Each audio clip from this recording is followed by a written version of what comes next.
Bonsoir à tous. Fin décembre, 15 000 jeunes catholiques, orthodoxes et protestants se sont donné rendez-vous à Riga, capitale de la Lettonie, pour la rencontre européenne de Thésée. L'occasion dans Église du Monde de s'intéresser à ce pays balte de 2 millions d'habitants, frontalier avec l'Estonie, la Russie, la Biélorussie et la Lituanie. Cette ancienne république soviétique devenue indépendante en 1991 est membre de l'Union européenne depuis 2004. Les relations avec la Russie restent difficiles, notamment sur la question du statut des russophones, qui ne sont pas tous citoyens lettons, on y reviendra. Et puis côté religieux, les catholiques représentent près d'un quart de la population, tout comme les orthodoxes et les luthériens. La cohabitation entre les différentes confessions se passe bien dans ce pays, véritable modèle d'œcuménisme. La Lettonie n'a pas échappé à la crise économique à partir de 2008. Alors où en est le pays aujourd'hui? Quels défis pour son avenir? Éclairage sur toutes ces questions avec notre invité que j'ai la joie d'accueillir, Imants Liegis, ambassadeur de Lettonie en France. Votre Excellence, bonsoir. Bonsoir. Un grand merci de nous retrouver sur ce plateau le temps de cette émission. Alors, je vais resituer un petit peu votre parcours en quelques mots. Vous êtes né au Royaume-Uni, vous avez grandi puisque votre famille a quitté la Lettonie comme réfugié. Voilà, pendant la Seconde Guerre mondiale. Ce qui explique, on va l'entendre un petit peu, votre accent plutôt bien anglais. Sûr. Voilà, pour ne pas surprendre nos téléspectateurs.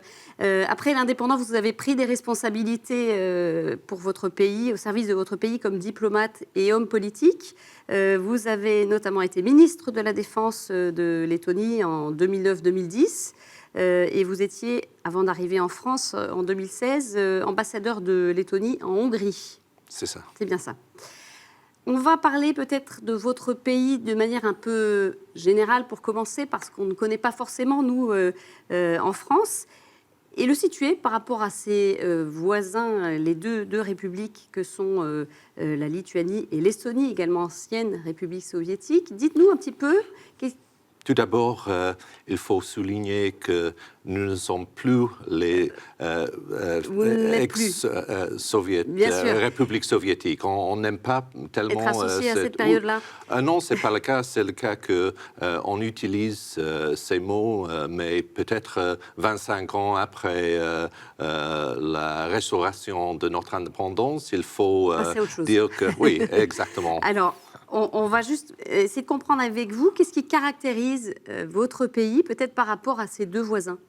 Oui, on est au centre, donc comme ça... Vous avez l'Estonie au nord. L'Estonie au nord et bien sûr la Lituanie au sud. Et comme ça, peut-être nous sommes les plus baltes que les autres. Ah bon? On est toujours...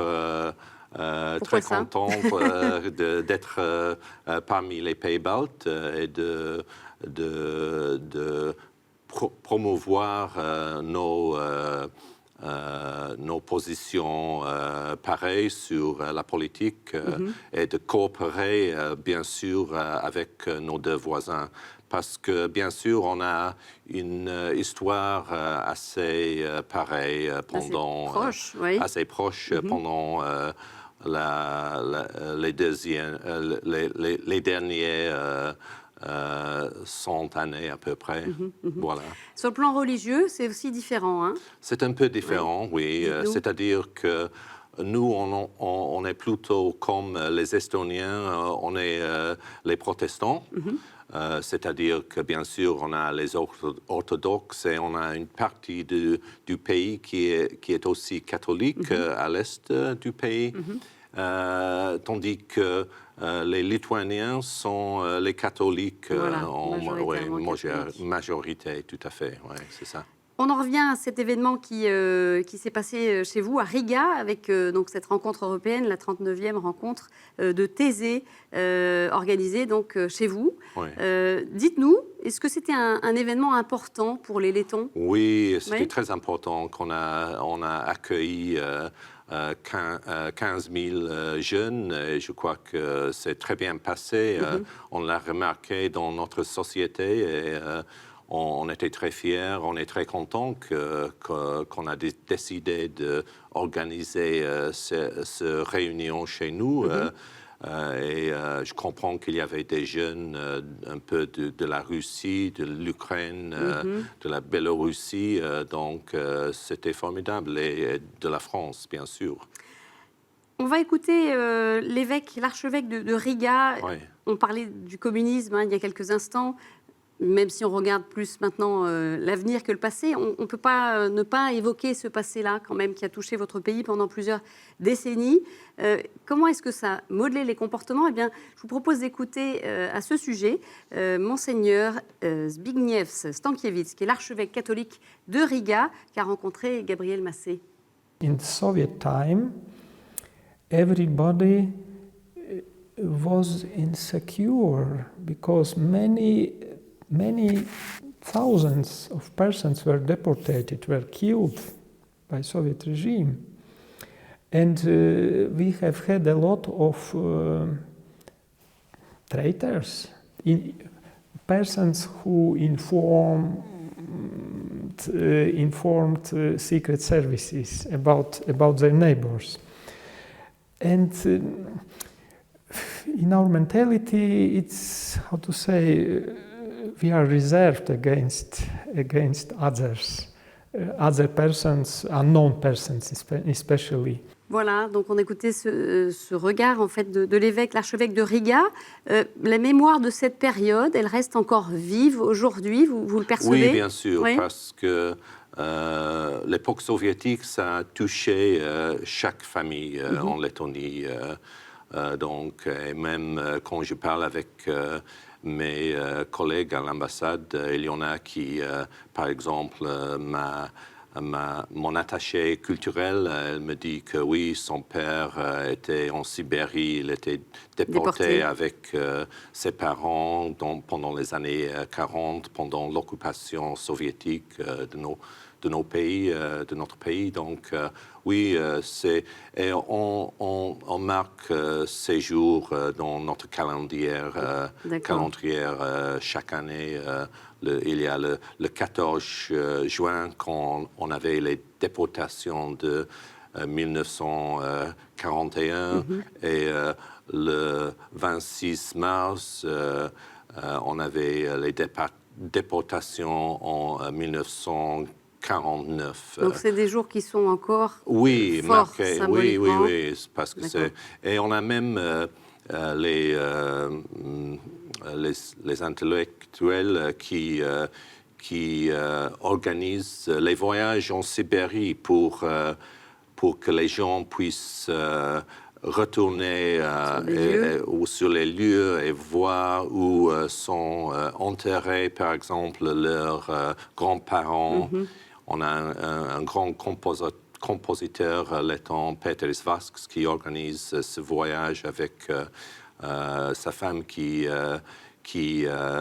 fait les documentaires sur... ça s'appelle Les enfants du Sibérie. Donc, les familles qui sont déportées. D'accord, donc on voit que les générations actuelles aussi veulent conserver cette mémoire. Bien sûr, oui, parce que ça les touche. Alors, le combat pour l'indépendance de 91, il s'est fait en chantant. On a parlé de la révolution chantante. C'est ça. On se souvient peut-être de ces images de chaînes humaines entre les trois pays baltes. Oui. Vous en gardez quel souvenir, Vous étiez... Oui, moi, j'étais là. Vous étiez sur place ? Oui.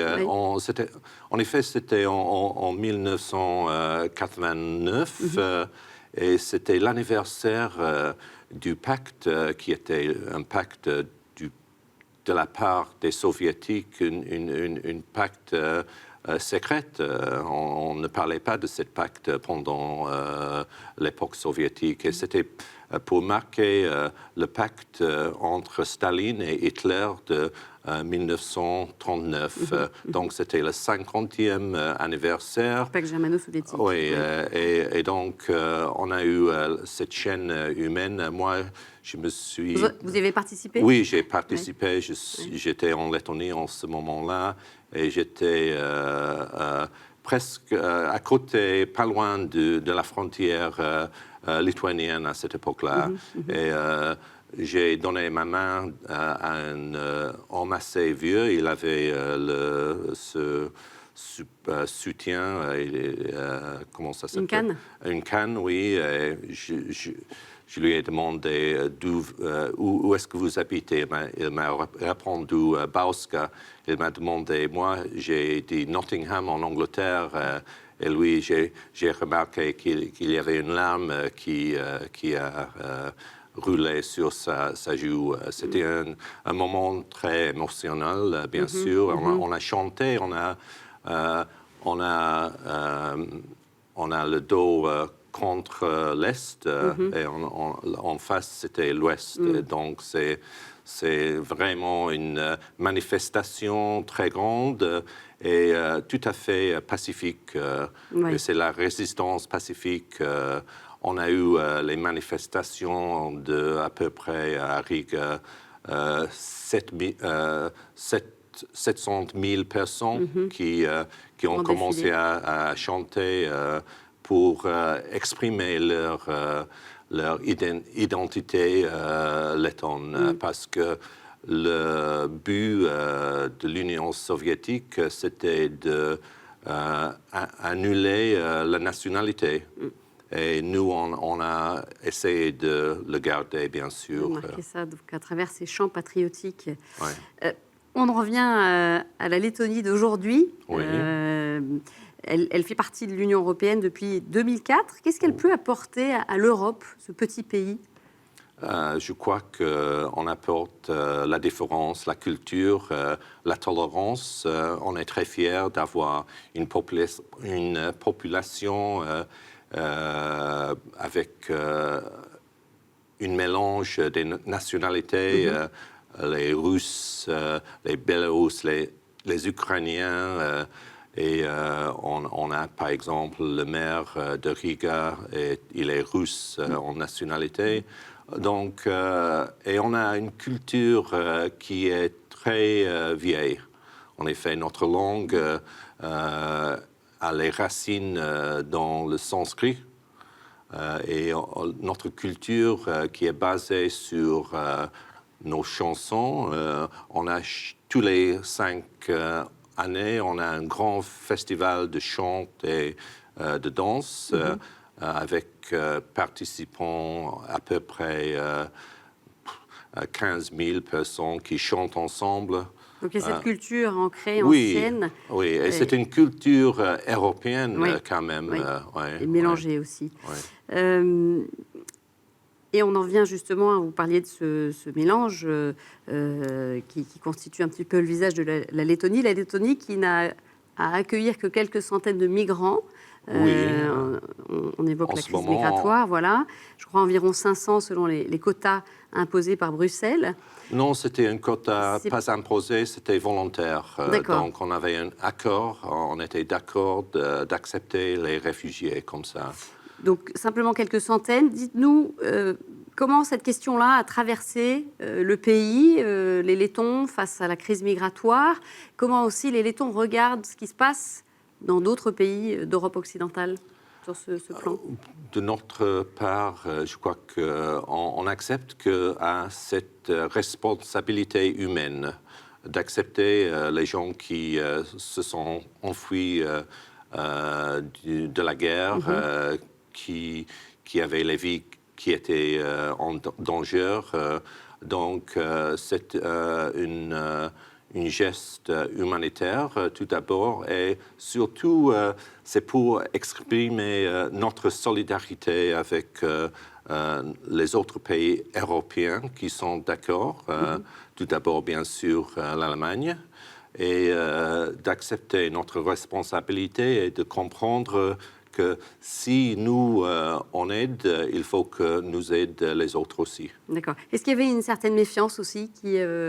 il y avait bien sûr les débats dans la société. Il y en avait qui n'étaient pas très contents avec l'approche du gouvernement, mais quand même c'était une décision politique et c'est pour ça qu'on a les politiciens. On en vient à une question en lien avec la Russie notamment, mais pas seulement, celle des russophones. Dites-nous un peu qui sont-ils, puisqu'ils représentent environ 30% de la population, je crois. À peu près 25, 26, oui. Donc, il s'agit des gens qui ont la nationalité russe ou bélorussien ou ukrainien, par exemple. Et le problème, c'était, comme j'ai déjà expliqué, on a eu cette russification pendant l'époque soviétique. Donc, on a eu un mouvement des gens pour essayer de créer cet homme soviétique que l'Union soviétique a voulu. Mais beaucoup de russophones ont pour autant manifesté pour l'indépendance au moment bien sûr, on était ensemble 91, à cette époque-là. Pour résumer, en fait, aujourd'hui, il y a, je crois, près de 300 000 non-citoyens russophones qui vivent chez vous. Oui, sont comme les résidents permanents chez nous qui ont décidé que c'est plus convenable pour eux de ne prendre pas la citoyenneté qu'on les offre. Est-ce que c'est un sujet de tension non, avec on les n'a différents pas, pays si on concernés? regarde dans l'Europe entière, chez nous, il n'y a eu aucun incident de conflit ethnique chez nous.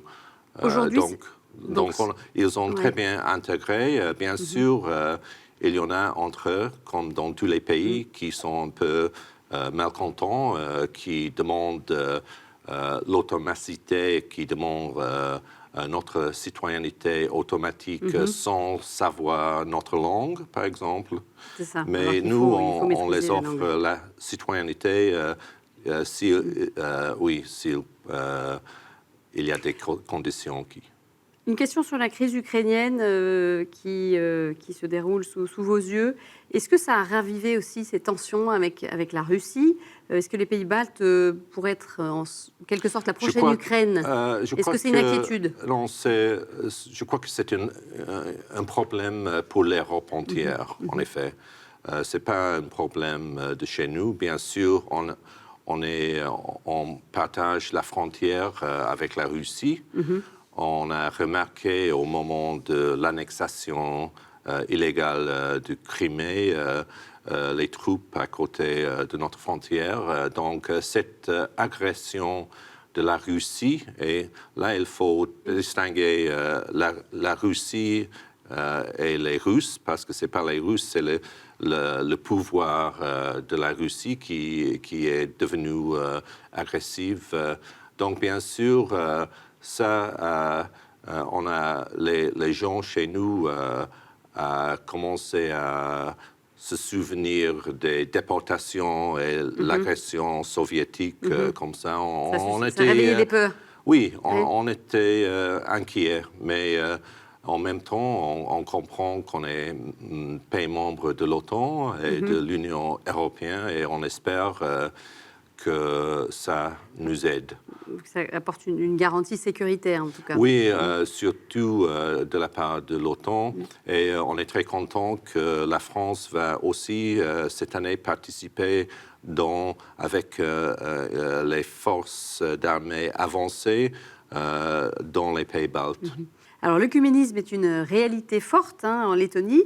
Cet œcuménisme s'exprime notamment à travers la radio chrétienne Latvia Christian Radio, créée il y a une vingtaine d'années. Les animateurs sont de plusieurs confessions chrétiennes.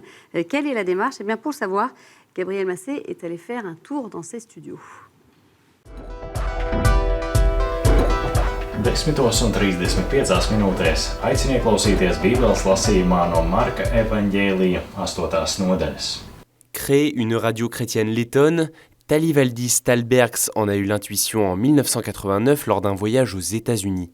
Elle commence à émettre 4 ans plus tard. 23 years ago, and we start this station like ecumenical station, and we not under such confession or denomination.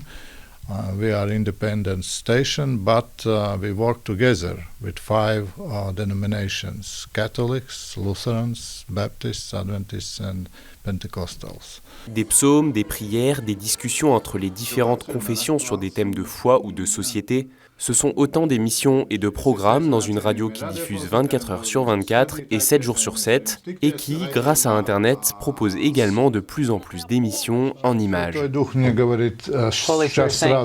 Right now, let's pray. Dans un pays modèle en matière d'œcuménisme, cette radio prouve aussi que les différentes confessions chrétiennes sont souvent capables de parler d'une seule voix sur les questions de société, notamment éthiques, qui traversent le pays. Voilà, donc une illustration de cet œcuménisme très, très concret, là. Oui. Très concrète avec cette radio. Et les chrétiens, alors dans l'espace public, ils font entendre leur voix de manière temps en commune. temps, oui, Ça peut oui. être sur quel type de questions? C'est sur les questions de l'avortissement peut-être et de l'homosexualité. Ça se montre de temps en temps comme ça, mais c'est pas quelque chose d'extraordinaire. Mais la voix se fait s'entendre. Il peut y avoir des manifestations non, c'est pas ça. Pas tellement. Non, ça s'exprime pas. C'est plus au niveau institutionnel, les représentants religieux qui peuvent faire des déclarations. Oui, c'est sur la télévision, les émissions, les choses comme ça. Dans les journaux, il y a des articles. D'accord. Et donc, selon vous, est-ce que cet œcuménisme, ça permet une certaine cohésion sociale en Lettonie? Vous parliez de ce mélange de population. Oui, bien sûr. Ouais, ça y contribue? Oui, bien sûr. On embrasse ensemble les valeurs, mais en même temps, c'est la culture qui unifie les gens. Aujourd'hui, on a parlé de cette crise qui a touché le pays. Il y a eu une politique d'austérité qui a été mise en place. Oui. Ça a été difficile pour les Lettons? C'était difficile, mais en Lettonie, les gens se sont accoutumés aux difficultés parce qu'à cette époque-là, on avait toujours les souvenirs des déportations, l'époque soviétique, quand les choses étaient tellement très dures.